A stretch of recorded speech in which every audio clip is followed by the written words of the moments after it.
बहुत जन्म बिछुरे ते मादो, यह जन्म तुम्हारे लिखे। कह रविदास आस लग जीवा, चिर भयो दर्शन देखे। फ्रिदा तन सुका पिंजर थिया, तलियां खुंड काग। अजय सुरब ना बाहुड़ियो, देख बंदे के भाग। कागा क्रंग टंडुलिया, सगला खाया मास। ए दोए नैना मत छुहो, फिर देखन की आस। तू चाओ सजन मैंडिया, डे सिस उतार।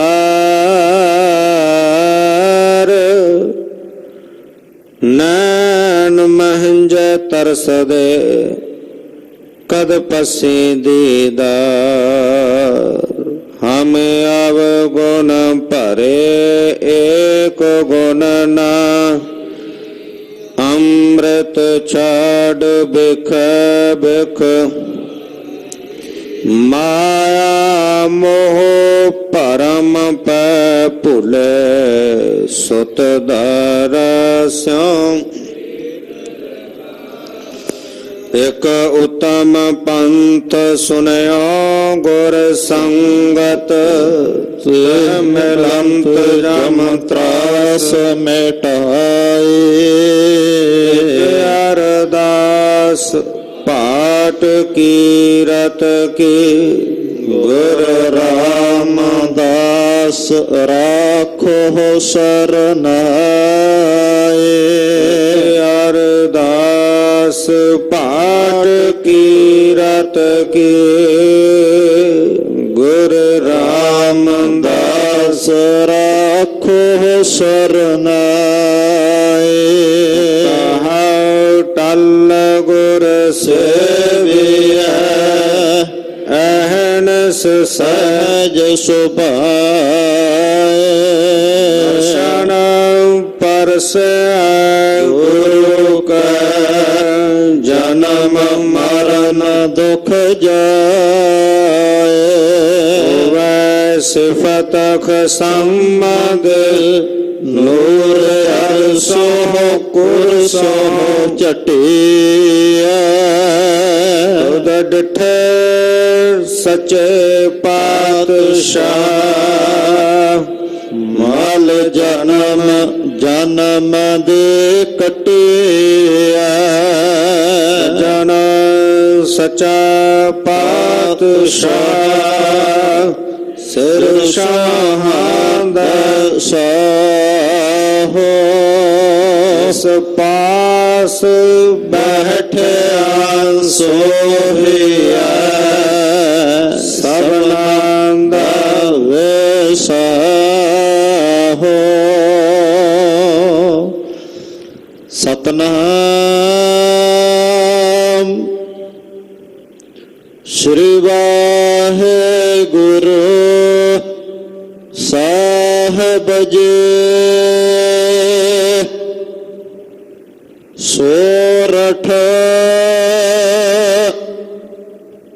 महला पंजवा। परमेश्वर दिता बन्ना,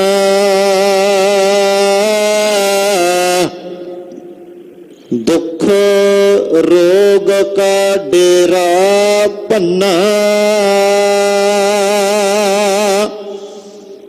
आनंद कर है नर नारी। हर हर प्रभ कृपा तारे। परमेश्वर दत्ता बन्ना। दुख रोग का डेरा पन्ना। आनंद कर है नर नारी।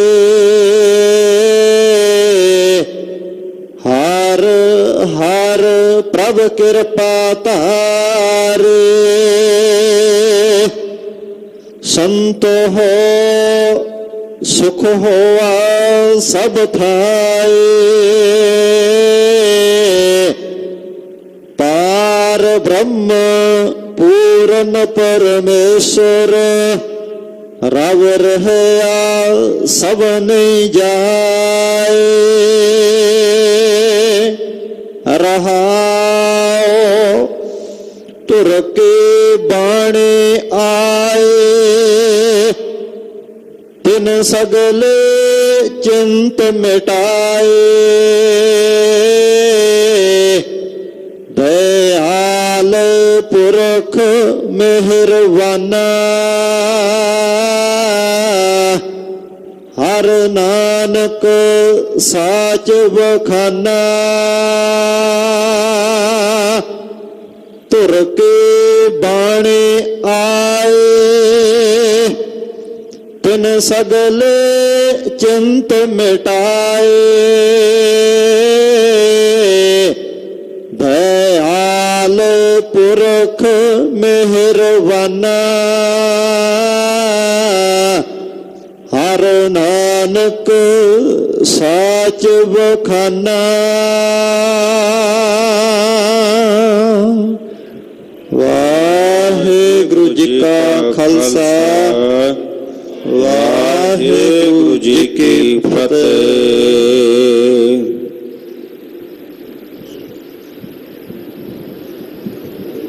तेग बहादुर सिमरिया घर नाउ निध आवे धाए। सब थाई होए सहाय। ऐसे दीन दयाल पातशाह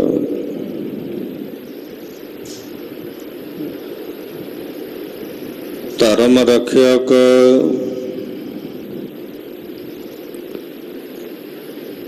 परोपकार त्याग अनुराग दी मूरत।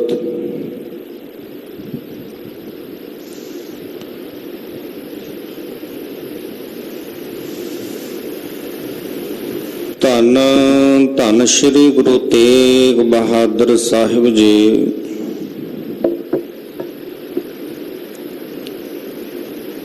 सतगुरां जी दे पावन पवित्र अस्थान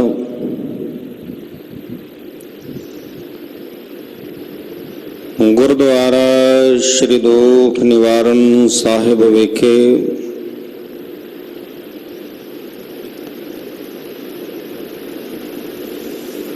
चवर छत्र तखत दे मालक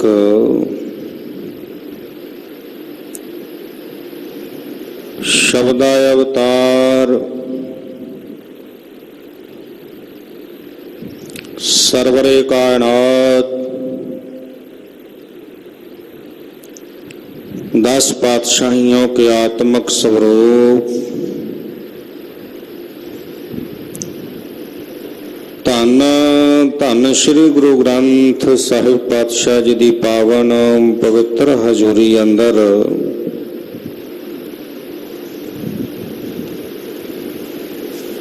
अमृत वेले तो सजे हुए सुंदर सचखंड दीवाना दे विच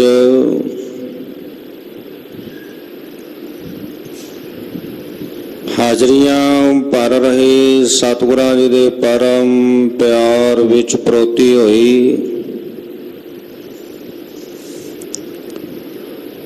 ਗੁਰੂ ਸਵਾਰੀ ਗੁਰੂ ਖਾਲਸਾ ਸਾਧ ਸੰਗਤ ਜੀਓ,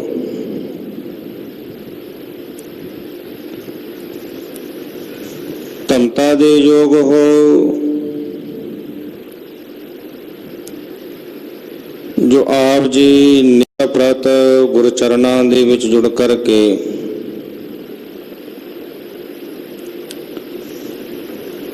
ਅੰਮ੍ਰਿਤ ਬਾਣੀ ਹਰ ਹਰ ਤੇਰੀ ਸੁਣ ਸੁਣ ਹੋਵੇ ਪਰਮ ਗਤ ਮੇਰੀ।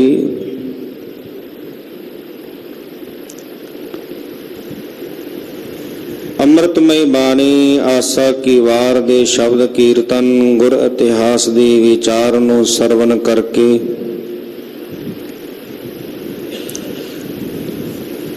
ਮਨੁੱਖਾ ਜੀਵਨ ਦਾ ਲਾਹਾ ਪ੍ਰਾਪਤ ਕਰਨ ਦਾ ਯਤਨ ਕਰਦੇ ਹੋ।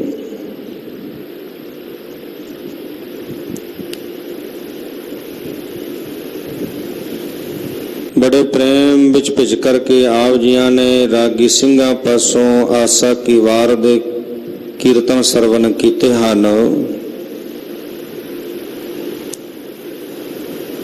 उपरंत अमृत वेले पावन तख्तां ते सुभाए मन हो करके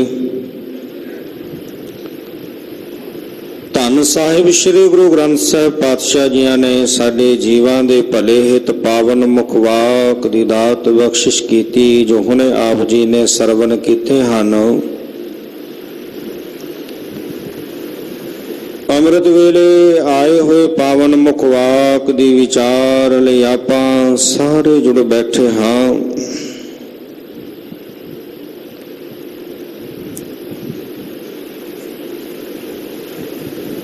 ਅੱਜ ਦੇ ਸ਼ਬਦ ਅੰਦਰ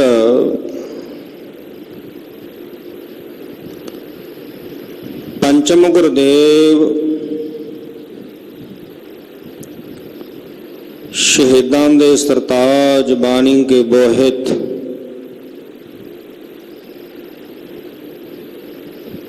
ਧਰਨ ਗਗਨ ਨਵ ਅਖੰਡ ਮੈਂ ਜੋਤ ਸਭ ਰੂਪੀ ਰਹਿਓ ਭਰ ਭਨ ਮਥੁਰਾ ਕਛ ਭੇਦ ਨਹੀਂ ਗੁਰ ਅਰਜਨ प्रतख हर। ऐसे सतगुरु पातशाह जी ने अज दे इस पावन शब्द दे अंदर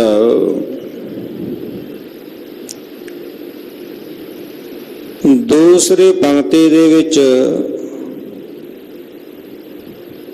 दुख दी रोग दी गल कीती है।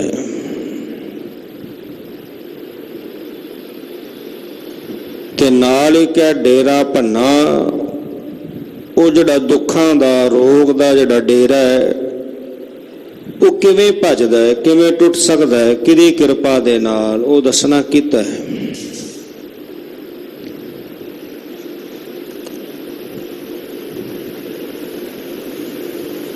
ਸਰੀਰ ਦੇ ਅੰਦਰ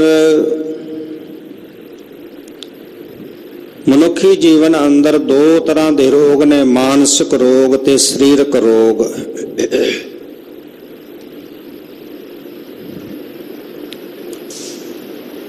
ਸਰੀਰਕ ਰੋਗ ਕਿਤਨੇ ਨੇ ਬਿਆਨ ਨਹੀਂ ਕੀਤੇ ਜਾ ਸਕਦੇ, ਕਥਨ ਕਰਨਾ ਕਠਿਨ ਹੈ। ਇਸੇ ਤਰ੍ਹਾਂ ਮਾਨਸਿਕ ਰੋਗ ਵੀ ਕਈ ਪ੍ਰਕਾਰ ਦੇ ਨੇ।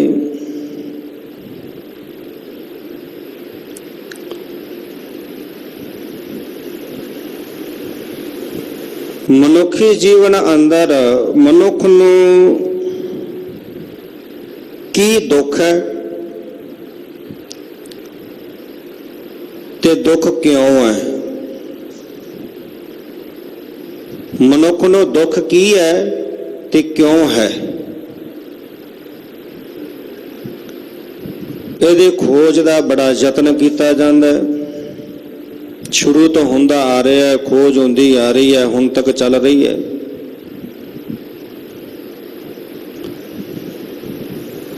ਇੱਕ ਰੋਗ ਦਾ ਯਤਨ ਕਰਦਿਆਂ, ਖੋਜ ਕਰਦਿਆਂ ਜੇ ਹੱਲ ਲੱਭਿਆ ਜਾਂਦਾ ਹੈ ਤੇ ਕੱਲ ਉਹਦਾ ਬਦਲ ਹੋ ਜਾਂਦਾ ਹੈ।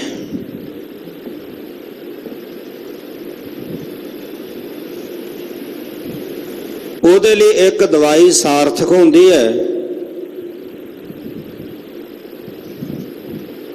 ਤੇ ਕੁਝ ਦਿਨਾਂ ਦੇ ਵਿੱਚ ਹੀ ਉਹ ਦਵਾਈ ਦਾ ਅਸਰ ਉਹ ਵੀ ਖਤਮ ਹੋ ਜਾਂਦਾ ਹੈ।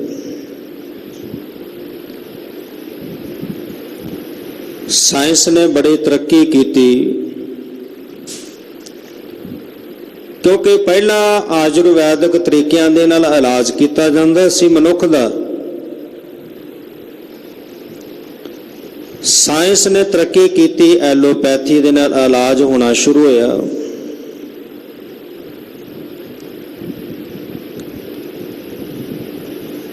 ਆ ਵੇਖਦੇ ਆ ਮੈਡੀਕਲ ਸਟੋਰ ਦਵਾਈਆਂ ਦੇ ਭਰੇ ਪਏ ਨੇ,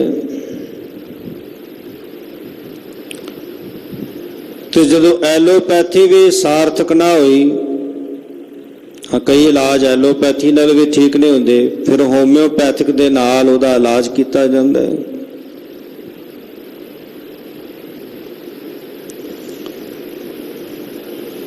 ਜੇ ਖੋਜ ਕਰਕੇ ਇੱਕ ਰੋਗ ਦਾ ਹੱਲ ਲੱਭਿਆ, ਬਜ਼ੁਰਗ ਦੱਸਦੇ ਹੁੰਦੇ ਸਨ ਕਿ ਫਲਾਣੇ ਪੁਰਾਣੇ ਸਮੇਂ ਦੇ ਵਿੱਚ ਪਲੇਗ ਦਾ ਰੋਗ ਫੈਲ ਗਿਆ। ਪਲੇਗ ਦੇ ਰੋਗ ਦੇ ਨਾਲ ਪਿੰਡਾਂ ਦੇ ਪਿੰਡ ਖਾਲੀ ਹੋ ਗਏ, ਬੜੀਆਂ ਮੌਤਾਂ ਹੋਈਆਂ।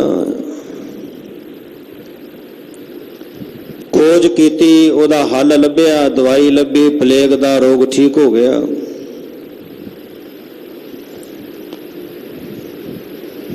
ਫਿਰ ਜਿਹੜਾ ਰੋਗ ਹੈ ਉਹ ਚੇਚਕ ਦਾ ਆ ਗਿਆ। ਚੇਚਕ ਦੇ ਰੋਗ ਦੇ ਨਾਲ ਬੜਿਆਂ ਦੇ ਅੰਗ ਜਿਹੜੇ ਉਹ ਅਪੰਗ ਹੋ ਜਾਂਦੇ। ਚੇਚਕ ਦਾ ਹੱਲ ਲੱਭਿਆ, ਦਵਾਈ ਲੱਭੀ, ਫਿਰ ਮਿਆਦੀ ਬੁਖਾਰ ਆ ਗਿਆ। ਮਿਆਦੀ ਬੁਖਾਰ ਦੇ ਨਾਲ ਬੜੇ ਲੋਕ ਪੀੜਤ ਹੋਏ। ਫਿਰ ਉਹ ਮਿਆਦੀ ਬੁਖਾਰ ਦਾ ਹੱਲ ਲੱਭਿਆ, ਯਤਨ ਕੀਤਾ, ਖੋਜ ਹੋਈ, ਦਵਾਈ ਤਿਆਰ ਕੀਤੀ ਗਈ, ਮਿਆਦੀ ਬੁਖਾਰ ਤੋਂ ਬਚਾਅ ਹੋਇਆ। ਫਿਰ ਕੈਂਸਰ ਵਰਗੀਆਂ ਭਿਆਨਕ ਬਿਮਾਰੀਆਂ ਆ ਗਈਆਂ, ਜਿਹਦੇ ਲਈ ਬੜਾ ਯਤਨ ਕੀਤਾ, ਬੜੀ ਖੋਜ ਹੋ ਰਹੀ ਹੈ, ਬੜੇ ਇਲਾਜ ਕੀਤੇ ਜਾ ਰਹੇ ਨੇ। ਜੇ ਇਹਦੇ ਲਈ ਯਤਨ ਕੀਤੇ ਜਾ ਰਹੇ ਨੇ ਤੇ ਕਰੋਨਾ ਵਰਗੀ ਮਹਾਮਾਰੀ ਭਿਆਨਕ ਰੋਗ ਆ ਗਿਆ। ਰੋਗਾਂ ਨੂੰ ਕਥਨ ਕਰਨਾ, ਬਿਆਨ ਕਰਨਾ ਕਥਨ ਤੋਂ ਬਾਹਰ ਹੈ। ਹੁਣ ਕਰੋਨਾ ਵਰਗੀ ਬਿਮਾਰੀ ਆਈ ਹੈ ਤੇ ਕਰੋਨਾ ਦੀ ਅਜੇ ਤੱਕ ਕੋਈ ਦਵਾਈ ਨਹੀਂ ਬਣੀ। ਤਕਰੀਬਨ 6-7 ਮਹੀਨੇ ਤੋਂ ਲੋਕ ਪੀੜਤ ਨੇ ਇਹਦੇ ਤੋਂ। ਕਿੰਨੀਆਂ ਜਾਨਾਂ ਜਾ ਚੁੱਕੀਆਂ ਨੇ, ਜਾ ਰਹੀਆਂ ਨੇ। ਬੜੇ ਬੜੇ ਵੱਡੇ ਦੇਸ਼ ਯਤਨ ਕਰ ਰਹੇ ਨੇ, ਖੋਜ ਕਰ ਰਹੇ ਨੇ ਇਹਦੀ ਵੈਕਸੀਨ ਤਿਆਰ ਕਰਨ ਵਾਸਤੇ, ਪਰ ਅਜੇ ਤੱਕ ਕੋਈ ਦਵਾਈ ਜਿਹੜੀ ਆ ਉਹ ਸਾਰਥਕ ਨਹੀਂ ਹੋਈ। ਦਾਅਵੇ ਬੜੇ ਵੱਲੋਂ ਕੀਤੇ ਜਾ ਰਹੇ ਨੇ ਕਿ ਅਸੀਂ ਤਿਆਰ ਕਰ ਲਈਏ। ਹੁਣ ਜੇਕਰ ਇਹ ਗੱਲ ਵੇਖੀਏ ਤੇ ਹੁਣ ਹਸਪਤਾਲਾਂ ਵਿੱਚ ਚਲੇ ਜਾਈਏ, ਚਾਹੇ ਛੋਟਾ ਹੈ ਚਾਹੇ ਵੱਡਾ ਹੈ, ਉਹ ਬਿਮਾਰੀਆਂ ਦੇ ਨਾਲ, ਬਿਮਾਰ ਲੋਕਾਂ ਨਾਲ ਭਰਿਆ ਪਿਆ ਹੈ। ਮੈਡੀਕਲ ਸਟੋਰ ਦਵਾਈਆਂ ਨਾਲ ਭਰੇ ਪਏ ਨੇ, ਰੋਗਾਂ ਦਾ ਅੰਤ ਨਹੀਂ।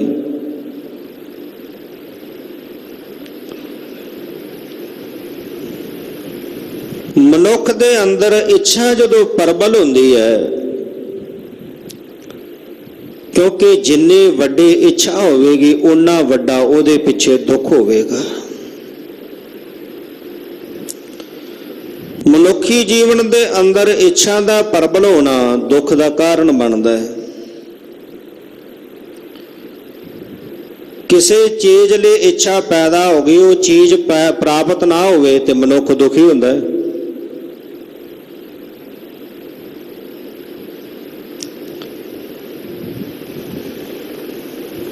ਵੇਖਦੇ ਆ ਸੰਸਾਰ ਦੇ ਅੰਦਰ ਮਨੁੱਖ ਚਾਹੁੰਦਾ ਮੈਂ ਧਨਵਾਨ ਬਣ ਜਾਵਾਂ, ਪਰ ਧਨ ਬਹੁਤਾ ਪ੍ਰਾਪਤ ਨਾ ਹੋਵੇ। ਮਨੁੱਖ ਸਾਰਾ ਦਿਨ ਦੁਖੀ ਰਹਿੰਦਾ, ਦੁੱਖ ਵਿੱਚ ਲੰਘ ਜਾਂਦਾ, ਬੜਾ ਯਤਨ ਕਰਦਾ। ਮਨੁੱਖ ਚਾਹੁੰਦਾ ਮੇਰੇ ਕੋਲ ਵੱਡੀ ਕੋਠੀ ਹੋਵੇ, ਵੱਡੀ ਕਾਰ ਹੋਵੇ, ਨਾ ਪ੍ਰਾਪਤ ਹੋਵੇ, ਦੁਖੀ ਹੁੰਦਾ। ਦੂਜਿਆਂ ਵੱਲ ਵੇਖ ਕੇ ਦੁਖੀ ਹੋ ਜਾਂਦਾ। ਘਰ ਵਿੱਚ ਔਲਾਦ ਨਾ ਹੋਵੇ, संतान की इच्छा है, औलाद ना होने कारण करके तां दुखी है। हुण एक तां ये हो गया कि एक तां गरीब है, उहदे कोल धन नहीं, वो तां दुखी है, पर अज संसार विच धनवान भी दुखी है।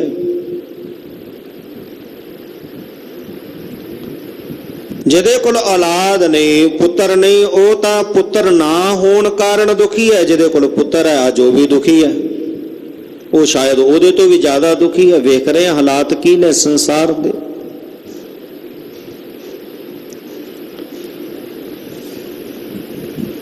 एक गरीब है जिहदे कोल सुखां दे बहुते साधन नहीं, पदार्थ नहीं, वो दुखी है। पर जिहदे घर विच सारे पदार्थ सुख मौजूद ने, वो भी दुखी है। साहिब जी ने गुरबाणी में तो इथों तक कह दिता, सगल श्रेष्ठ को राजा दुखिया। एक चंगे शाहूकार नूं वेख के मरदाने ने गुरु नानक साहब पातशाह जी नूं कहा, गुरु साहब जी ये शाहूकार बहुत सुखी होवेगा, बड़ा धन है, इहदे कोल बड़े पदार्थ ने, बड़ा वड्डा महल है। ते गुरु नानक साहब पातशाह कहन लगे, फिर पुछ लै इहनूं भी दुखी है कि सुखी है। ते जिन्हों वेख के अंदाजा लाया सी भाई मरदाना जी ने जदों पुछया ते पुछण ते जारो जार रोन लगा, अपना दुख दसन लगा।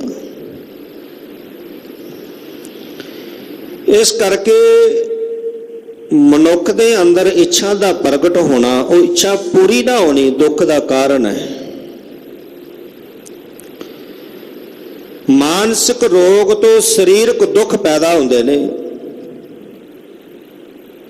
मन अंदर कोई मानसिक साडे रोग बन गया, ਉਹਦੇ ਨਾਲ शरीर ਜਿਹੜੇ ने दुख पैदा, शरीर ਦੇ अंदर दुख पैदा हो जाते हैं, क्योंकि रोग ਦੇ ਪਿੱਛੇ दुख है। तो साहब जी इत्थे अज दे पावन शब्द अंदर दुख रोग का डेरा भन्ना दूसरी पंक्ति के अंदर जिक्र किया है। धन गुरु रामदास पातशाह जी के समय बाबा आदम जी होए, पुचो स्टेशन है, ये पुचो नगर के रहन वाले सन। पिता पुरखी जिहड़ा किता सी वो खेती दा सी, खेती करते सन। घर विच बहुत पदार्थ सन, किसी चीज की कोई कमी नहीं सी। जे कमी सी तां पुत्र की कमी सी, उहदे कारण दुखी सन। जमीन जायदाद है, घर विच सारे सुख साधन ने, पर एक पुत्र ने, पुत्र के कारण दुखी ने। बड़ियां थावां ते गए जिथे किसी ने दसिया, बड़ियां मनौतां मनाईयां, पर पुत्र की प्राप्ति नहीं हुई, दुख नहीं गया।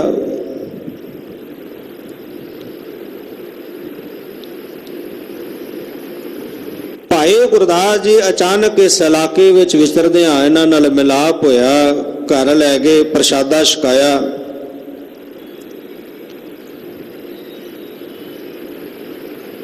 ते पुछया कि घर विच कोई कमी तां नजर नहीं आउंदी, पर तुहाडे चेहरे ते वो खुशी नहीं। हुण दुख दसिया, उम्र भी जिहड़ी है तकरीबन 60 तो उपर हो चुकी है। कहन लगे घर विच पुत्र नहीं, दुख का कारण यही है। सब सुख मौजूद ने, किसी चीज की कमी नहीं, धन दौलत की कमी नहीं, जायदाद की कमी नहीं, कमी है तो पुत्र दी है, वो दुख है। भाई गुरदास जी कहन लगे, धन गुरु रामदास पातशाह जिन्हां दे घर दे विचों मूँह मंगियां मुरादां प्राप्त होंदियां ने, जिहड़े सारे सुख बख्शण वाले ने, उन्हां दी शरण विच चल के जाओ ते तुहाडी जिहड़ी मुराद है जरूर पूरी होवेगी।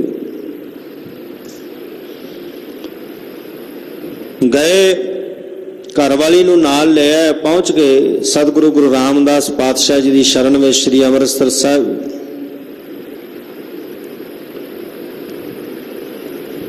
जाके सेवा करनी शुरू कर दी। जंगल दे विचों लकड़ां कट के लियाउणियां, 2 भार लियाउणे, एक गुरु के लंगरां विच, एक घर विच रख लेना, जमा करना जिथे रहائश कीती हुई सी। 6 महीने का समा जदों बतीत होया सेवा करदे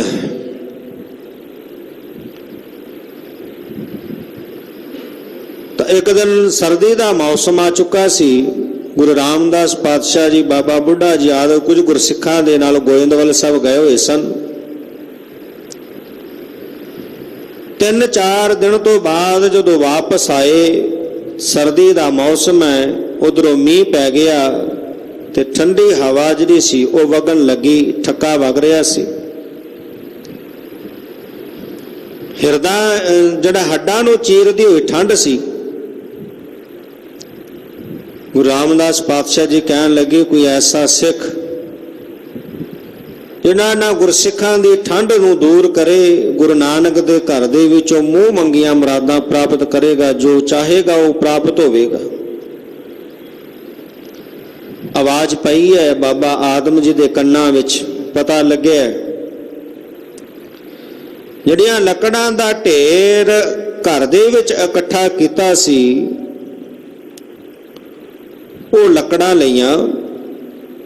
जिथे जिथे भी गुरसिख ठहरे हुए सन उत्थे जाके लकड़ां दी अग बाल दित्ती ते अग दा सेक जदों हुण पहुंचिया ते उहदे नाल ठंड दूर होई है। गुरसिखां ने सुख दी रात बतीत कीती है। सवेर होई, दीवान सजिया। गुरु रामदास पातशाह जी ने वेखिया रात के किसी गुरसिख ने सेवा की है। गुरु पातशाह अंतरजामी जानते ने, कहन लगे भाई उस गुरसिख नूं बुलाओ जिन्हें रात सिखां दी सेवा की है। गुरु नानक दे घर विचों जो मंगेगा उन्हों मिलेगा, प्राप्त होवेगा, बुलाओ। बुलाया गया, बाबा आदम जी नूं चल के आए। दीवान सजिया, सिख संगतां बैठियां ने। गुरु रामदास पातशाह जी नूं आके नमस्कार कीती, वंदना कीती। गुरु रामदास पातशाह बड़े खुश होए, प्रसन्न होए, कहन लगे सिखा मंग की मंगदा है? गुरु नानक दे घर विचों जो मंगेगा वो मिलेगा। जो मांगे ठाकुर अपने ते सोई सोई देवै। हुण जदों आदम बाबा आदम जी अपनी उम्र वाल वेखदे ने ते फिर शर्मा गए कि उम्र जिहड़ी है वो पिछली बजुर्गी दी है ते हुण मैं पुत्र दी मंग करां ते सिख संगतां की कहणगियां। शर्मा गए ते दोवें हथ जोड़ के कहन लगे पातशाह मुक्ति दी दात बख्शो। अंतरजामी सतगुर जानते सन कि आया तो पुत्र लैन वास्ते है पर बोल नहीं रहा, दस नहीं रहा। कह लगे पहला जी मन की मुराद है, तेरे मन अंदर इच्छा पहला वो मंग, ये तो तेन दे देंगे, पहला वो मंग। फिर शर्मा गए, कह लगे चंगा कल आ जावी। दूसरे दिन गए, गुरु पातशाह जी ने क्या मंगो। उम्र वेख के फिर शर्मा गए, कह लगे पातशाह कृपा करो, सिखी बख्शो, मुक्ति बख्शो, नामदान बख्शो। पातशाह कह लगे गुरु पहला सिख दे मन की जिहड़ी मुराद है, भावना वो पूरी करदा है, ये तेनों बख्श देंगे। दूजा दिन फिर नहीं मंगया। पातशाह कह लगे चंगा कल आ जावी। हुण तीसरा दिन होया, घर दे विच घरवाली दे नाल विचार कीती, क्या कि पातशाह जी ने 2 मौके जिहड़े सन दिते मंगण दे, मैं लंघा चुका, नहीं मंग सकिया। ते हुण कहण लगी अज मैं नाल चलांगी। दोवें आए, आके गुरु पातशाह जी ने, गुरु रामदास पातशाह जी ने नमस्कार कीती। ते पातशाह जी कहन लगे मंगो की मंगदे हो। ते हुण बाबा आदम जी दे घरों बोले, कहन लगे पातशाह तुहाडी शरण विच पुत्र दी प्राप्ति वास्ते चल के आए स, पुत्र दी दात बख्शो। ते जदों ये बचन होया ਤੇ ਗੁਰੂ ਰਾਮਦਾਸ ਪਾਤਸ਼ਾਹ ਜੀ ਨੇ ਨੇਤਰ ਮੁੰਦ ਲਏ। ਇਤਿਹਾਸਕਾਰ ਲਿਖਦੇ ਨੇ ਕਿ ਤਕਰੀਬਨ 1.5 ਘੰਟਾ ਸਤਿਗੁਰੂ ਪਾਤਸ਼ਾਹ ਜੀ ਸਮਾਧੀ ਵਿੱਚ ਚਲੇ ਗਏ, ਚੁੱਪ ਛਾ ਗਈ। ਸਿੱਖ ਸੰਗਤਾਂ ਵੀ, ਬਾਬਾ ਆਦਮ ਦੀ ਘਰ ਵਾਲੀ, ਇਹ ਵੀ ਬੜੇ ਹੈਰਾਨ ਨੇ ਸਾਰੇ। 1.5 ਘੰਟੇ ਬਾਅਦ ਨੇਤਰ ਖੋਲੇ ਤੇ ਗੁਰੂ ਪਾਤਸ਼ਾਹ ਜੀ ਕਹਿਣ ਲੱਗੇ, ਭਾਈ ਸਿੱਖਾ, ਤੇਰੇ ਕਰਮਾਂ ਵਿੱਚ ਪੁੱਤਰ ਨਹੀਂ। ਅਸੀਂ ਸਾਰਾ ਵੇਖ ਲਿਆ, ਤੇਰੇ ਕਰਮਾਂ ਵਿੱਚ ਪੁੱਤਰ ਨਹੀਂ ਲਿਖਿਆ, ਪਰ ਅਸੀਂ ਬਚਨ ਕਰ ਚੁੱਕੇ ਹਾਂ, ਗੁਰੂ ਨਾਨਕ ਦੇ ਘਰ ਵਿੱਚੋਂ ਜੋ ਮੰਗੇਗਾ ਉਹ ਮਿਲੇਗਾ। ਸਾਡੇ ਘਰ ਵਿੱਚ 3 ਪੁੱਤਰਾਂ ਨੇ ਜਨਮ ਲੈ ਲਿਆ, ਪ੍ਰਿਥੀ ਚੰਦ, ਮਹਾਦੇਵ ਜੀ ਤੇ ਗੁਰੂ ਅਰਜਨ ਦੇਵ ਪਾਤਸ਼ਾਹ ਜੀ। ਚੌਥੇ ਪੁੱਤਰ ਦਾ ਜਨਮ ਹੋਣਾ ਸੀ, ਪਰ ਉਹ ਚੌਥਾ ਪੁੱਤਰ ਅਸੀਂ ਤੈਨੂੰ ਬਖਸ਼ਦੇ ਹਾਂ, ਜਦੋਂ ਦਾ ਜਨਮ ਹੋਵੇ ਤੇ ਉਹਦਾ ਨਾਮ ਭਾਈ ਭਗਤੂ ਕਰਕੇ ਰੱਖੀ। ਮਾਲਵੇ ਦੇ ਪ੍ਰਸਿੱਧ ਗੁਰੂ ਕੇ ਅਨੰਨ ਸੇਵਕ ਹੋਏ, ਜਿਨ੍ਹਾਂ ਨੇ ਮਾਲਵੇ ਦੇ ਵਿੱਚ ਸਿੱਖੀ ਦਾ ਪ੍ਰਚਾਰ ਕੀਤਾ ਗੁਰੂ ਹਰਿਰਾਏ ਸਾਹਿਬ ਪਾਤਸ਼ਾਹ ਜੀ ਦੇ ਸਮੇਂ ਤੱਕ। ਕੈਥਲ ਦਾ ਰਾਜਾ ਅੱਗੋਂ ਉਹਨਾਂ ਦੀ ਸੰਤਾਨ ਵਿੱਚੋਂ ਸੀ, ਜਿਹਦੇ ਕੋਲ ਰਹਿ ਕੇ ਕਵੀ ਜਨ ਭਾਈ ਸੰਤੋਖ ਸਿੰਘ ਜੀ ਨੇ ਸਾਰਾ ਇਤਿਹਾਸ ਲਿਖਿਆ। ਸੋ ਜੇਕਰ ਘਰ ਦੇ ਵਿੱਚ ਕਿਸੇ ਚੀਜ਼ ਦੀ ਕਮੀ ਹੋਵੇ, ਮਨ ਅੰਦਰ ਇੱਛਾ ਪੈਦਾ ਹੋ ਜਾਵੇ, ਕੋਈ ਇੱਛਾ ਉਹ ਪੂਰੀ ਨਾ ਹੋਣ ਦੇ ਨਾਲ ਮਨੁੱਖ ਦੁਖੀ ਰਹਿੰਦਾ ਹੈ। ਤੇ ਪਾਤਸ਼ਾਹ ਜੀ ਕਹਿੰਦੇ ਉਹ ਦੁੱਖਾਂ ਦੀ ਨਿਵਰਤੀ ਕਰਨ ਵਾਲਾ ਵਾਹਿਗੁਰੂ ਪਰਮੇਸ਼ਰ ਹੈ। ਆਓ ਸਾਹਿਬ ਜੀ ਪਾਵਨ ਸ਼ਬਦ ਅੰਦਰ ਸਮਝਾ ਰਹੇ ਨੇ, ਸ਼ਬਦ ਨੂੰ ਰਲ ਮਿਲ ਕੇ ਵਿਚਾਰਨ ਦਾ ਯਤਨ ਕਰੀਏ।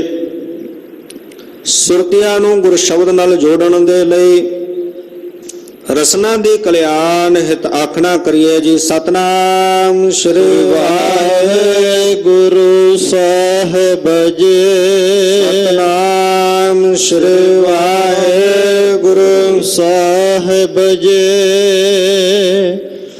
ਸੋਰਠ ਮਹੱਲਾ ਪੰਜਵਾ। ਪਰਮੇਸ਼ਰ ਦਿੱਤਾ ਬੰਨਾ।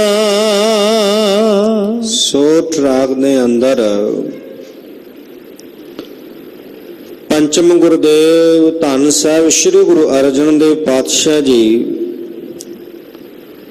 ਸਤਿਗੁਰਾਂ ਜੀ ਦੀ ਪਾਵਨ ਰਸਨਾ ਤੋਂ ਉਚਾਰਨ ਕੀਤਾ ਹੋਇਆ ਇਹ ਸ਼ਬਦ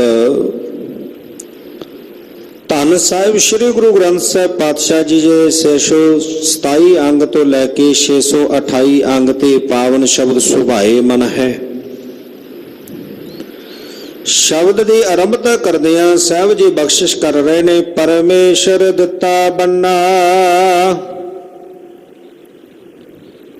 ਇਹਦੇ ਉਥਾਨਕਾ ਇਹ ਵੀ ਲਿਖਦੇ ਨੇ ਕਵੀ ਵਿਦਵਾਨ ਜਨ ਭਾਈ ਵੀਰ ਸਿੰਘ ਜੀ ਨੇ ਗੁਰੂ ਗ੍ਰੰਥ ਸਾਹਿਬ ਜੀ ਕੋਸ਼ ਦੇ ਵਿੱਚ ਵੀ ਲਿਖਿਆ ਕਿ ਜਦੋਂ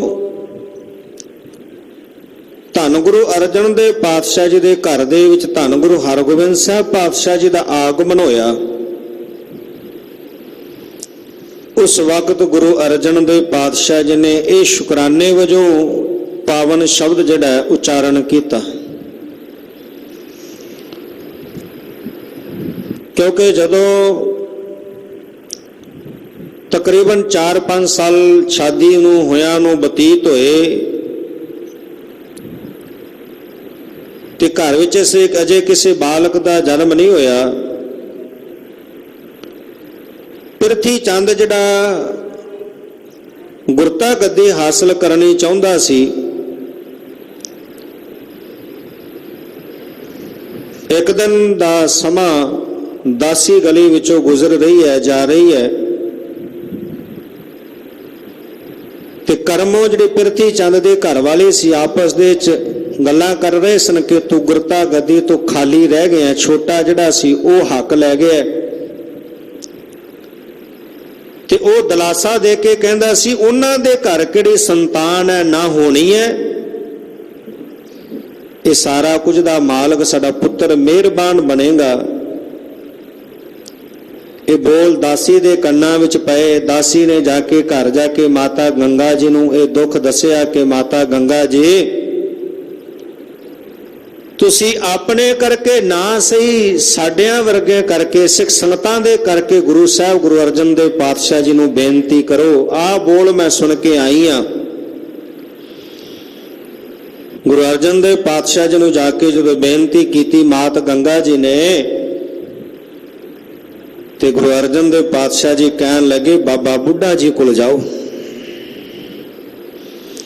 ਜਿਹੜੀ ਵਿਧੀ ਦੱਸੀ ਹੈ ਉਸ ਵਿਧੀ ਦੇ ਮੁਤਾਬਕ ਆਪ ਭੋਜਨ ਪ੍ਰਸ਼ਾਦ ਤਿਆਰ ਕਰਕੇ ਗਏ ਤੇ ਅਗੋ ਬਾਬਾ ਬੁੱਢਾ ਜੀ ਨੇ ਪ੍ਰਸੰਨ ਹੋ ਕੇ ਵਰ ਦਿੱਤਾ, ਤੁਮਰੇ ਗ੍ਰਹਿ ਪ੍ਰਗਟੇ ਗੋ ਯੋਧਾ। ਇਹ ਵਰ ਪ੍ਰਾਪਤ ਕਰਕੇ ਆਏ ਤੇ ਗ੍ਰਹਿ ਵਿਖੇ ਸ੍ਰੀ ਗੁਰੂ ਹਰਗੋਬਿੰਦ ਸਾਹਿਬ ਪਾਤਸ਼ਾਹ ਜੀ ਦਾ ਆਗਮਨ ਹੋਇਆ। ਹੁਣ ਇੱਥੇ ਜਿਹੜਾ ਬੰਨਾ ਸ਼ਬਦ ਆਇਆ ਇਹਦੇ ਅਰਥ ਵਿਦਵਾਨਾਂ ਨੇ ਕਈ ਕੀਤੇ ਨੇ। ਬੰਨਾ ਪੁੱਤਰ ਨੂੰ ਵੀ ਕਹਿੰਦੇ ਨੇ, ਬੰਨਾ ਹੱਦ ਨੂੰ ਵੀ ਕਹਿੰਦੇ ਨੇ। ਪਾਣੀ ਦਾ ਹੜ੍ਹ ਆ ਜਾਵੇ ਤੇ ਬੰਨ ਮਾਰਦੇ ਆ, ਬੰਨਾ ਮਾਰ ਦਿੱਤਾ, ਬੰਨ ਮਾਰ ਦਿੱਤਾ। ਇਸ ਤਰ੍ਹਾਂ ਦੇ ਨਾਲ ਕਈ ਅਰਥ ਵਿਦਵਾਨਾਂ ਨੇ ਕੀਤੇ ਨੇ। ਇੱਥੇ ਗੁਰੂ ਸਾਹਿਬ ਪਾਤਸ਼ਾਹ ਜੀ ਪਰਮੇਸ਼ਰ ਦਿੱਤਾ ਬੰਨਾ, ਦੁੱਖ ਰੋਗ ਕਾ ਡੇਰਾ ਭੰਨਾ। ਬਾਰੇ ਭਾਵ ਲਈਏ ਕਿ ਘਰ ਦੇ ਵਿੱਚ ਬੰਨਾ ਪੁੱਤਰ ਦੀ ਦਾਤ ਬਖਸ਼ਿਸ਼ ਕੀਤੀ ਉਸ ਵਾਹਿਗੁਰੂ ਪਰਮੇਸ਼ਰ ਨੇ। ਤੇ ਜਿਹੜੇ ਸਿੱਖ ਸੇਵਕਾਂ ਦੇ ਅੰਦਰ ਉਹ ਬੋਲ ਸੁਣ ਕੇ ਪੀੜਾ ਸੀ, ਜਿਹੜਾ ਦੁੱਖ ਸੀ ਉਹ ਚਲਾ ਗਿਆ, ਦੂਰ ਹੋ ਗਿਆ ਘਰ ਦੇ ਵਿੱਚ ਪੁੱਤਰ ਆਉਣ ਦੇ ਨਾਲ। ਅੰਤਰੀਵ ਅਰਥ ਹੋਵੇਗਾ ਕਿ ਉਹ ਵਾਹਿਗੁਰੂ ਪਰਮੇਸ਼ਰ ਜਿਸ ਮਨੁੱਖ ਤੇ ਕਿਰਪਾ ਕਰਦਾ ਹੈ, ਜਿਹਦਾ ਆਤਮਿਕ ਜੀਵਨ ਬਣਾਉਣਾ ਹੈ ਜਿਸ ਮਨੁੱਖ ਦਾ, ਉਸ ਵਾਹਿਗੁਰੂ ਪਰਮੇਸ਼ਰ ਨੇ ਉਸ ਜੀਵ ਦੇ ਅੰਦਰ ਵਿਕਾਰਾਂ ਵਾਲੇ ਪਾਸਿਓਂ ਬੰਨ ਮਾਰ ਦਿੰਦਾ ਹੈ। ਸਾਡੇ ਅੰਦਰ ਵਿਕਾਰ ਨੇ ਨਾ, ਕਾਮ ਕ੍ਰੋਧ ਲੋਭ ਮੋਹ ਹੰਕਾਰ, ਇਹ ਜਿਹੜੇ ਵਿਕਾਰ ਨੇ ਸਾਨੂੰ ਅੰਦਰੋਂ ਦੁਖੀ ਕਰਦੇ ਨੇ। ਸਾਹਿਬ ਜੀ ਕਹਿੰਦੇ ਕਿ ਪਾਤਸ਼ਾਹ ਵਾਹਿਗੁਰੂ ਪਰਮੇਸ਼ਰ ਨੇ ਕਿਰਪਾ ਕਰਕੇ ਜਿਨ੍ਹਾਂ ਦਾ ਜੀਵਨ ਘੜਨਾ ਹੈ, ਜਿਨ੍ਹਾਂ ਨੂੰ ਆਤਮਿਕ ਜੀਵਨ ਬਖਸ਼ਣਾ ਹੈ, ਉਹਨਾਂ ਮਨੁੱਖਾਂ ਦੇ ਅੰਦਰ ਵਾਹਿਗੁਰੂ ਪਰਮੇਸ਼ਰ ਇਹ ਵਿਕਾਰਾਂ ਵਾਲੇ ਪਾਸਿਓਂ ਬੰਨ ਮਾਰ ਦਿੰਦਾ ਹੈ। ਦੁੱਖ ਰੋਗ ਕਾ ਡੇਰਾ ਭੰਨਾ। ਤੇ ਜਦੋਂ ਪਰਮੇਸ਼ਰ ਬੰਨ ਮਾਰ ਦਿੰਦਾ ਹੈ, ਪਾਣੀ ਦਾ ਬੜਾ ਤੇਜ਼ ਵਹਾਓ ਚੜ ਕੇ ਆ ਜਾਵੇ ਤੇ ਬੰਨ ਮਾਰ ਦਈਏ ਤੇ ਉਹ ਰੁਕ ਜਾਂਦਾ ਹੈ, ਅੱਗੇ ਨੁਕਸਾਨ ਨਹੀਂ ਕਰਦਾ। ਤੇ ਜੇ ਨਾ ਮਾਰੀਏ ਤੇ ਆਪਾਂ ਵੇਖਦੇ ਹਾਂ ਕਿੰਨਾ ਨੁਕਸਾਨ ਕਰਦਾ, ਰੋੜ ਕੇ ਲੈ ਜਾਂਦਾ, ਸਭ ਕੁਝ ਬਰਬਾਦ ਕਰ ਦਿੰਦਾ। ਇਸੇ ਤਰ੍ਹਾਂ ਵਿਕਾਰਾਂ ਰੂਪੀ ਹੜ੍ਹ ਅੰਦਰੋਂ ਸਾਡਾ ਬਹੁਤ ਨੁਕਸਾਨ ਕਰਦਾ ਹੈ। ਤੇ ਜਦੋਂ ਵਾਹਿਗੁਰੂ ਕਿਰਪਾ ਕਰਕੇ ਨਾਮ ਰੂਪੀ ਬੰਨ ਅੰਦਰ ਮਾਰ ਦਿੰਦਾ ਹੈ, ਫਿਰ ਜਿਹੜਾ ਇਹ ਦੁੱਖ ਰੋਗ ਅੰਦਰ ਡੇਰਾ ਇਹ ਵਿਕਾਰ ਬਣਾ ਕੇ ਬੈਠੇ ਸਨ ਨਾ, ਡੇਰਾ ਜਮਾ ਕੇ ਬੈਠੇ ਸਨ, ਪਰਮੇਸ਼ਰ ਦੀ ਕਿਰਪਾ ਹੋਈ, ਨਾਮ ਰੂਪੀ ਬੰਨ ਵੱਜਣ ਦੇ ਨਾਲ ਉਹ ਜਿਹੜਾ ਦੁੱਖ ਤੇ ਰੋਗ ਦਾ ਡੇਰਾ ਅੰਦਰ ਬਣ ਚੁੱਕਾ ਸੀ ਉਹ ਭੰਨ ਦਿੱਤਾ, ਉਹ ਖਤਮ ਹੋ ਗਿਆ। ਆਨੰਦ ਕਰਹਿ ਨਰ ਨਾਰ। ਸਾਰੇ ਜੀਵ ਫਿਰ ਆਨੰਦ ਦੇ ਸਹਿਤ ਹੋ ਗਏ, ਜਿਨ੍ਹਾਂ ਤੇ ਕਿਰਪਾ ਕਰ ਦਿੱਤੀ, ਜਿਨ੍ਹਾਂ ਦੇ ਅੰਦਰੋਂ ਦੁੱਖ ਤੇ ਰੋਗ ਦਾ ਡੇਰਾ ਚਲਾ ਗਿਆ। ਬਾਰੇ ਭਾਵ ਗੁਰੂ ਹਰਗੋਬਿੰਦ ਸਾਹਿਬ ਪਾਤਸ਼ਾਹ ਜੀ ਦੇ ਘਰ ਦੇ ਵਿੱਚ ਆਉਣ ਦੇ ਨਾਲ, ਆਗਮਨ ਹੋਣ ਦੇ ਨਾਲ ਜਿੰਨੇ ਵੀ ਨਰ ਨਾਰੀ ਸਨ ਉਹ ਆਨੰਦ ਵਿੱਚ ਆ ਗਏ, ਖੁਸ਼ੀ ਵਿੱਚ ਆ ਗਏ, ਸਾਰੇ ਪਾਸੇ ਖੁਸ਼ੀ ਹੋ ਗਈ, ਆਨੰਦ ਛਾ ਗਿਆ। ਅੰਤਰੇਵੇ ਭਾਵ ਅੰਦਰ ਨਾਮ ਰੂਪੀ ਬੰਨ ਵੱਜਣ ਦੇ ਨਾਲ ਜਦੋਂ ਦੁੱਖ ਤੇ ਰੋਗ ਦਾ ਡੇਰਾ ਖਤਮ ਹੋ ਗਿਆ, ਕਿਉਂਕਿ ਰੋਗ ਦੇ ਕਾਰਨ ਦੁੱਖ ਹੈ। ਪਾਤਸ਼ਾਹ ਜੀ ਕਹਿੰਦੇ ਕਿਲਾ ਦੁੱਖ ਨਹੀਂ, ਤੇਰਾ ਰੋਗ ਹੀ ਜੜੋਂ ਖਤਮ ਕਰ ਦਿਆਂਗੇ। ਕਿਉਂਕਿ ਇੱਕ ਰੋਗ ਖਤਮ ਹੋਵੇ ਤੇ ਉਹਦੀ ਸ਼ਾਖ ਅੰਦਰ ਰਹਿ ਜਾਂਦੀ, ਉਹ ਫਿਰ ਦੂਜਾ ਰੋਗ ਫੁੱਟ ਪੈਂਦਾ। ਇਸ ਕਰਕੇ ਪਾਤਸ਼ਾਹ ਜੀ ਕਹਿੰਦੇ ਜੜ ਹੀ ਪੁੱਟ ਦਿਆਂਗੇ, ਅੰਦਰ ਰਹਿਣ ਹੀ ਨਹੀਂ ਦਿਆਂਗੇ, ਰੋਗ ਪੈਦਾ ਹੀ ਨਹੀਂ ਹੋਏਗਾ। ਕਿਰਪਾ ਕਰ ਦਿੱਤੀ। ਆਨੰਦ ਕਰੈ ਨਰ ਨਾਰੀ, ਫਿਰ ਜਿਤਨੇ ਵੀ ਜੀਵ ਹਨ ਉਹ ਸਾਰੇ ਸੁਖ ਦੇ ਸਹਿਤ ਹੋਏ ਹਨ। ਹਰ ਹਰ ਪ੍ਰਭ ਕਿਰਪਾ ਧਾਰੇ। ਕਿਰਪਾ ਕਿਨੇ ਕੀਤੀ? ਹਰੀ ਵਾਹਿਗੁਰੂ ਪਰਮੇਸ਼ਰ ਪ੍ਰਭੂ ਨੇ ਕਿਰਪਾ ਕੀਤੀ। ਉਸ ਹਰੀ ਵਾਹਿਗੁਰੂ ਪਰਮੇਸ਼ਰ ਪ੍ਰਭੂ ਦੀ ਕਿਰਪਾ ਹੋਈ ਤੇ ਸਾਰੇ ਦੁੱਖਾਂ ਰੋਗਾਂ ਦਾ ਨਾਸ਼ ਹੋ ਗਿਆ। ਨਰ ਨਾਰੀ ਸਾਰੇ ਜੀਵ ਸੁਖ ਦੇ ਸਹਿਤ ਹੋ ਗਏ, ਉਸ ਪ੍ਰਭੂ ਦੀ ਕਿਰਪਾ ਹੋਈ। ਸੰਤ ਹੋ ਸੁਖ ਹੋਆ ਸਭ ਥਾਏ। ਤੇ ਜਿਹੜੇ ਵਾਹਿਗੁਰੂ ਪਰਮੇਸ਼ਰ ਦੇ ਪਿਆਰੇ ਨੇ, ਹੈ ਸੰਤ ਜਨੋ, ਦੁੱਖਾਂ ਤੇ ਰੋਗਾਂ ਦਾ ਡੇਰਾ ਭਜਣ ਦੇ ਨਾਲ, ਅੰਦਰੋਂ ਖਤਮ ਹੋਣ ਦੇ ਨਾਲ ਉਹਨਾਂ ਸਾਰੇ ਥਾਵਾਂ ਤੇ ਸੁੱਖ ਹੀ ਸੁੱਖ ਨਜ਼ਰ ਆਉਂਦਾ ਹੈ। ਦੁੱਖ ਨਹੀਂ ਵਿਆਪਦਾ। ਸਾਰੇ ਥਾਵਾਂ ਤੇ ਜਿੱਥੇ ਵੀ ਵਿਚਰਦੇ ਆ, ਜਿੱਥੇ ਵੀ ਜਾਂਦੇ ਆ, ਸਾਰੇ ਥਾਵਾਂ ਤੇ ਸੁੱਖ ਹੀ ਸੁੱਖ ਜਿਹੜਾ ਉਹ ਨਜ਼ਰ ਹੁੰਦਾ ਹੈ। ਸਾਰੇ ਥਾਵਾਂ ਤੇ ਸੁੱਖ ਪ੍ਰਾਪਤ ਹੋ ਗਿਆ। ਪਾਰ ਬ੍ਰਹਮ ਪੂਰਨ ਪਰਮੇਸ਼ਰ, ਰਵ ਰਹਿਆ ਸਭ ਨੇ ਜਾਏ। ਕਿੰਨਾ ਨੇ ਸੁਖ, ਕਿੰਨਾ ਨੂੰ ਉਹ ਸੁਖ ਮਹਿਸੂਸ ਹੋਇਆ? ਜਿਨ੍ਹਾਂ ਮਨੁੱਖਾਂ ਨੇ ਇਹ ਜਾਣ ਲਿਆ ਪਾਰ ਬ੍ਰਹਮ ਪੂਰਨ ਪਰਮੇਸ਼ਰ। ਉਹ ਪੂਰਨ ਵਾਹਿਗੁਰੂ ਪਰਮੇਸ਼ਰ ਜਿਹੜਾ ਪ੍ਰਭੂ ਹੈ, ਪਾਰ ਬ੍ਰਹਮ ਹੈ। ਰਵ ਰਹਿਆ ਸਭਨੇ ਜਾਏ, ਕਿ ਉਹ ਸਾਰੇ ਥਾਵਾਂ ਤੇ ਇੱਕ ਰਸ ਵਿਆਪਕ ਹੈ। ਜਿਨ੍ਹਾਂ ਨੇ ਇਹ ਜਾਣ ਲਿਆ, ਜਿਨ੍ਹਾਂ ਨੇ ਇਹ ਜਾਣ ਲਿਆ ਕਿ ਉਹ ਵਾਹਿਗੁਰੂ ਪਰਮੇਸ਼ਰ ਇੱਕ ਰਸ ਵਿਆਪਕ ਹੈ, ਹਰ ਥਾਂ ਤੇ ਮੌਜੂਦ ਹੈ, ਉਹਨਾਂ ਨੇ ਸਾਰੇ ਥਾਵਾਂ ਤੇ ਸੁੱਖ ਨੂੰ ਮਹਿਸੂਸ ਕੀਤਾ। ਉਹਨਾਂ ਲਈ ਸਾਰੇ ਥਾਵਾਂ ਤੇ ਸੁੱਖ ਬਣ ਗਿਆ। ਰਹਾਉ ਤੁਰ ਕੇ ਬਾਣੀ ਆਏ। ਵਿਸ਼ਰਾਮ ਦੇ ਕੇ ਪਾਤਸ਼ਾਹ ਜੀ ਬਖਸ਼ਿਸ਼ ਕਰਦੇ ਨੇ ਕਿ ਇਹ ਧੁਰ ਦੇਸ਼ ਤੋਂ ਆਈ ਹੋਈ ਵਾਹਿਗੁਰੂ ਪਰਮੇਸ਼ਰ ਦੀ ਭੇਜੀ ਹੋਈ ਬਾਣੀ ਹੈ। ਧੁਰ ਕੀ ਬਾਣੀ ਆਈ, ਧੁਰ ਦੇਸ਼ ਤੋਂ, ਉਸ ਧੁਰ ਦੇਸ਼ ਤੋਂ, ਧੁਰ ਤੋਂ, ਉਸ ਅਕਾਲ ਪੁਰਖ ਵਾਹਿਗੁਰੂ ਪਰਮੇਸ਼ਰ ਤੋਂ ਆਈ ਹੋਈ ਇਹ ਬਾਣੀ ਹੈ। ਤੈਨ ਸਗਲੇ ਚਿੰਤ ਮਿਟਾਏ। ਕਿਉਂਕਿ ਅਚਿੰਤ ਦੇਸ਼ ਤੋਂ ਇਹ ਬਾਣੀ ਆਈ ਹੈ, ਜਿੱਥੇ ਨਾ ਕੋਈ ਚਿੰਤਾ ਹੈ, ਨਾ ਝੋਰਾ ਹੈ, ਨਾ ਗਮ ਹੈ। ਬੇਗਮਪੁਰਾ ਸ਼ਹਿਰ ਕੋ ਨਾਉ, ਉਸ ਦੇਸ਼ ਤੋਂ ਆਈ ਹੋਈ ਬਾਣੀ ਹੈ। ਧੁਰ ਦੇਸ਼ ਤੋਂ, ਅਚਿੰਤ ਦੇਸ਼ ਤੋਂ, ਜਿੱਥੇ ਕੋਈ ਚਿੰਤਾ ਨਹੀਂ, ਤੇ ਐਸੇ ਉਸ ਧੁਰ ਦੇਸ਼ ਤੋਂ, ਅਚਿੰਤ ਦੇਸ਼ ਤੋਂ ਆਈ ਹੋਈ ਬਾਣੀ, ਜਿਹੜੇ ਇਸ ਬਾਣੀ ਦੇ ਨਾਲ ਜੁੜਦੇ ਨੇ, ਜਿਹੜੇ ਇਸ ਬਾਣੀ ਨੂੰ ਪੜ੍ਹਦੇ ਨੇ, ਇਸ ਬਾਣੀ ਨੂੰ ਹਿਰਦੇ ਵਿੱਚ ਵਸਾਉਂਦੇ ਨੇ, ਪਾਤਸ਼ਾਹ ਕਹਿੰਦੇ ਤਿੰਨ ਸਗਲੇ ਚਿੰਤ ਮਿਟਾਈ। ਜੀਵ ਕਿੰਨੀਆਂ ਚਿੰਤਾਵਾਂ ਚੁੱਕ ਕੇ ਦਿਨੇ ਰਾਤ ਤੁਰਿਆ ਫਿਰਦਾ ਹੈ। ਇੱਥੇ ਪਾਤਸ਼ਾਹ ਜੀ ਨੇ ਇਹ ਨਹੀਂ ਕਿਸੇ ਇੱਕ ਚਿੰਤਾ ਦੀ ਗੱਲ ਕੀਤੀ, ਸਗਲੀ ਸਾਰੀਆਂ ਚਿੰਤਾ ਕਹਿੰਦੇ ਬਾਣੀ ਮਿਟਾ ਦਿੰਦੀ ਹੈ।